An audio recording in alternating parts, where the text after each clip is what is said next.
everyone. I'm Kara. Hopefully you all know that now. So I'm trying this spontaneous sort of pop-up lives that I talked about yesterday in my message. And um, so today I was just walking into my office here, and as I walked in, I just glanced over at my bookshelf and I noticed this book. And it's called, oh, there we go, Chicken Soup for the Soul, Count Your Blessings.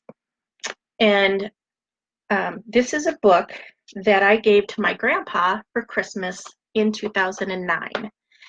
And I did this because, well, I mean, my grandpa was like the sweetest man on earth. And he really loved touching, heartwarming stories. And he would often, when we were together for his birthday or Christmas or whatever the occasion, if he had read a story recently, say like in the Reader's Digest or something, that he found touching, he would call us all around and say, okay, he was going to read us a story, and then he would share that story with us. And it's a really nice memory of my grandpa. And it's the reason that I gave him this book, because he died in December of 2010. So when I gave him this book, he was 98 years old. And it was just something that I thought that he would appreciate. Anyway, I walked by my bookshelf and I saw this and I thought, So I just picked it up. I was going to just, leaf through it, see what was there. I've done that before since I've gotten this back. And I happened upon a story that I felt like really,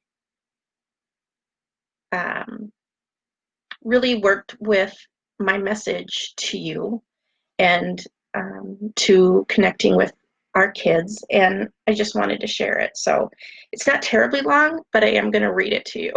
So it's called I Found My Son Again, and it's by Stephen Covey. And a lot of people probably have heard of him. He is also a coach, and he wrote the 7 Habits of Highly Successful People or something like that. Anyway, it's just a couple of pages, and I just wanted to share it because I thought it was really good. So it starts with, let me share with you a story to illustrate the power of gratitude and mutual understanding that emerged through empathic listening. I have a dear friend who once shared with me his deep concern over a son he described as being rebellious, disturbing, and an ingrate. Stephen, I don't know what to do, he said. It's gotten to the point where if I come into the room to watch television with my son, he turns it off and walks out. I've tried my best to reach him, but it's just beyond me.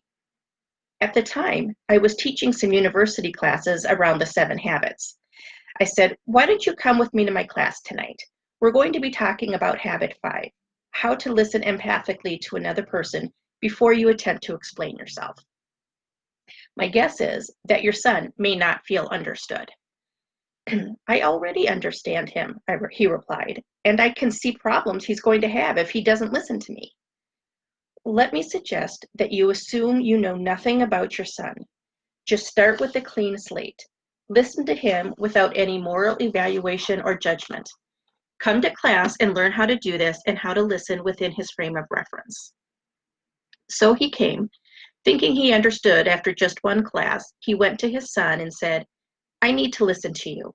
I probably don't understand you, and I want to. His son replied, you have never understood me, ever. And with that, he walked out. The following day, my friend said, Stephen, it didn't work.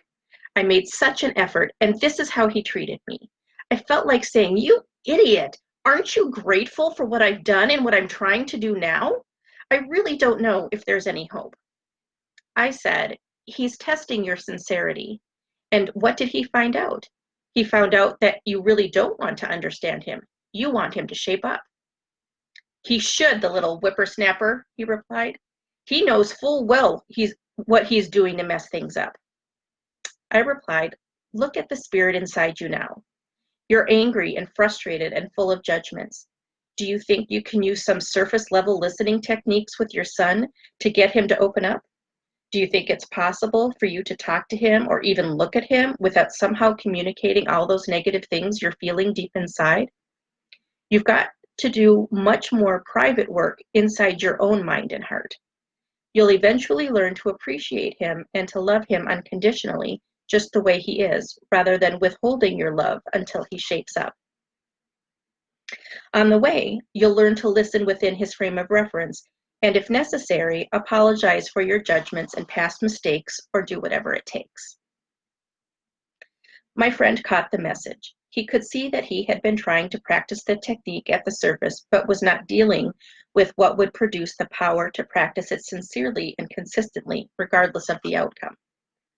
So he returned to class for more learning and began to work on his feelings and motives, particularly the need to appreciate, respect, and empathize. He soon started to sense a new attitude within himself. His feelings about his son turned more tender and sensitive and open.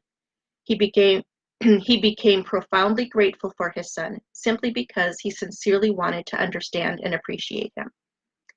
He finally said, "I'm ready. I'm going to try it again." I said, "He'll test your sincerity again." "It's all right, Stephen," he replied. "At this point, I feel as if he could reject every overture I make and it would be all right.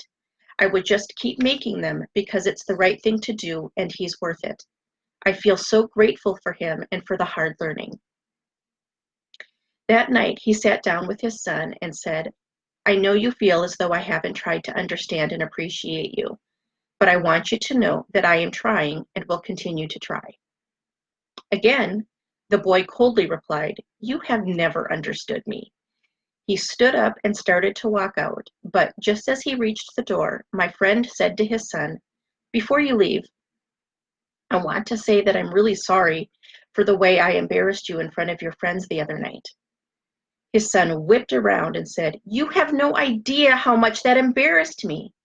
And his eyes began to fill with tears.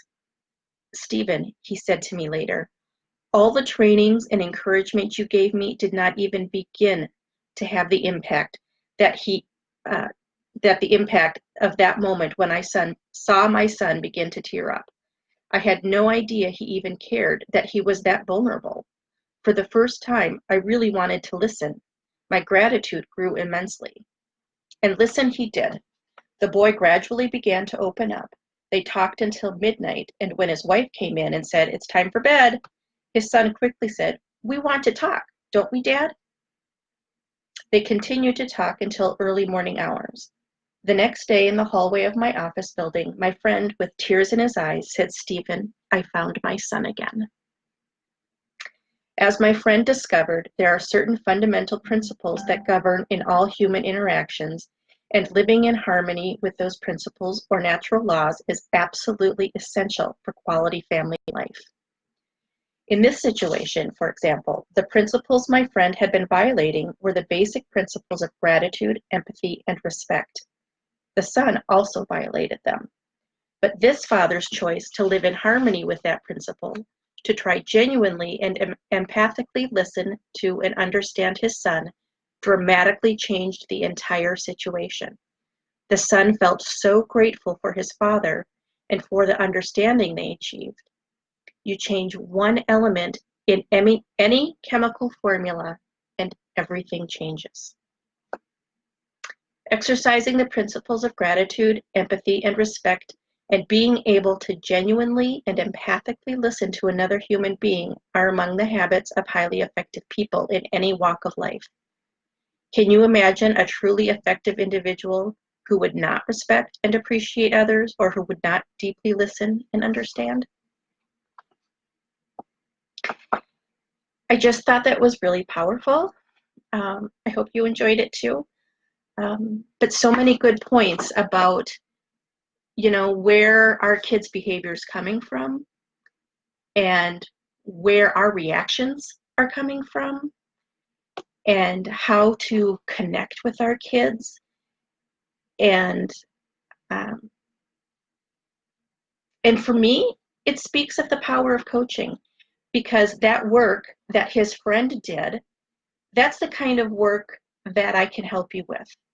It's about you. What I do, the work that I do with you is about you, and it will impact your family life, your relationship with your kids, but it's not about them. It's about you. And it's just so powerful. And so that's all I got for today. If you liked it, please let me know. And I'll talk to you guys all again another time soon. Bye.